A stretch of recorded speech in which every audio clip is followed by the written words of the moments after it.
আসসালামু আলাইকুম। আশা করি যে যেখানে আছেন ভালো আছেন, সুস্থ আছেন। সবাইকে ঈদ মোবারক। রাজস্ব কর্মকর্তার ছেলের 15 লাখ টাকা দামের ছাগল কেনার ভিডিওটি বেশ আলোচনার সৃষ্টি করেছে এবং তারা যে অর্ধ কোটি টাকা কোরবানি দিয়েছেন সেটিও ব্যাপক আলোচনার সৃষ্টি করেছে। মূল বিষয়ে যাবার আগে ছোট্ট দুটো বিষয় আপনাদের সাথে শেয়ার করতে চাই। সেটি হচ্ছে যে রাজস্ব বিভাগ বা কাস্টমস নিয়ে মানুষের যে দীর্ঘদিনের পারসেপশন সেটি কিন্তু আছে। আমাদের এক পরিচিত ভাই যিনি কাস্টমসে চাকরি করেন, তিনি একদিন এক জায়গা থেকে ট্রান্সফার হয়ে অন্য জায়গায় গিয়েছিলেন। আমি জাস্ট সৌজন্য কথার জন্য কিছুদিন পরে তাকে ফোন দিয়েছিলাম। তো তিনি ফোন ধরে কিছু আলোচনা করবার পরে বললেন যে আসলে তিনি ভালো নেই। তো আমি জানতে চাইলাম যে কেন তিনি ভালো নেই। তিনি আসলে যেটি বললেন সেটি হচ্ছে যে অর্থ সংকটে আছেন। তো আমি বললাম যে ভাই অর্থ সংকট কেন? তো তিনি বলছেন যে ইনকাম বন্ধ হয়ে গেছেন। আমি একটু অবাক হয়ে গেলাম যে কারণ আমি তখনও জানতাম যে সরকারি কর্মকর্তা কর্মচারীদের বেতন সরকার রেগুলার দিচ্ছে, তাহলে ইনকাম বন্ধ হলো কেন? এরপর তিনি বললেন যে আসলে সরকারি চাকরির যে বেতনটা পান সেখানে তাকে হাত দিতে হয় না। তিনি মূলত উপরি যে ইনকাম বা অবৈধ যে ইনকাম সেটি দিয়ে চলেন, সেটি অন্য জায়গায় যাবার কারণে বন্ধ হয়ে গেছে এবং সেই কারণে তার ভীষণ মন খারাপ। আরেকটি বিষয় হচ্ছে যে কাস্টমসের আরও একজন কর্মকর্তা, একজন প্রধান শিক্ষক আমাদেরই পরিচিত, তাকে বলছিলেন যে আপনি মাসে যে ইনকামটা করেন সেই ইনকামটা আমি একদিনেই করে করে থাকি।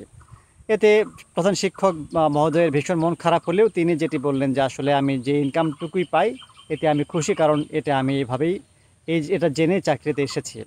নিশ্চয়ই কাস্টমস এবং রাজস্ব বিভাগে অনেক ভালো ভালো কর্মকর্তা আছেন, সবাই যে দুর্নীতিগ্রস্ত তা নয়। তবে মানুষের পারসেপশনটা হচ্ছে এমন যে কাস্টমস এবং রাজস্ব বিভাগে কি আসলে আলাদিনের চেরাগ আছে কিনা। এবার যেটি আলোচনায় আসে যে কাস্টমস রাজস্ব বিভাগের কর্মকর্তা মতিউর রহমান তার ছেলে 15 লাখ টাকা দিয়ে ছাগল কিনেছেন এবং তারা আরও প্রায় 3টি গরু কিনেছেন 37 লাখ টাকা দিয়ে। সব মিলে তারা 52 লাখ টাকার কোরবানি এবার দিয়েছেন। শুধু এবার নয়, তারা গতবারও 60 লাখ টাকার কোরবানির পশু কিনেছিলেন। এখন প্রশ্ন উঠেছে যে একজন সরকারি কর্মকর্তা কিভাবে এতগুলো টাকার কোরবানির পশু কিনতে পারেন যদি তিনি শুধুমাত্র সরকারি যে বেতন সে বেতনের উপর নির্ভরশীল হয়ে থাকেন। আর যদি তার পারিবারিকভাবে অন্য কোনো ইনকাম সোর্স থাকে সেটি অন্য বিষয়, আমি জানি না এই কর্মকর্তার আছে কি না। তবে মূল পারসেপশনটা ব্যাপক আলোচনার সৃষ্টি করেছে যে আসলে এই দুটি বিভাগে এত টাকা মানুষ কীভাবে পেয়ে থাকেন। কিছু কিছু জায়গাতে এই ধরনের ঘটনাগুলো ঘটছে, যা নিয়ে মানুষ ব্যাপক সমালোচনা করছে।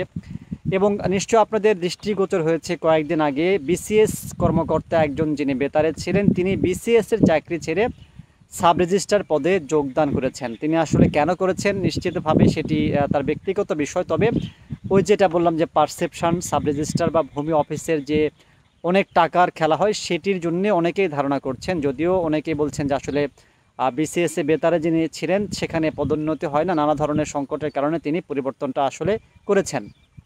এখন আমরা প্রায় দেখি যে যে কিছু কিছু ডিপার্টমেন্ট রয়েছে যেগুলোতে চাকরি করলে অনেক টাকা পয়সা হয় এবং সেই দুর্নীতির খবরগুলো চলে আসে এবং এই দুর্নীতিগুলো শুধুমাত্র তারা নিজেদের ভাগ্য পরিবর্তন করতে গিয়ে করছেন।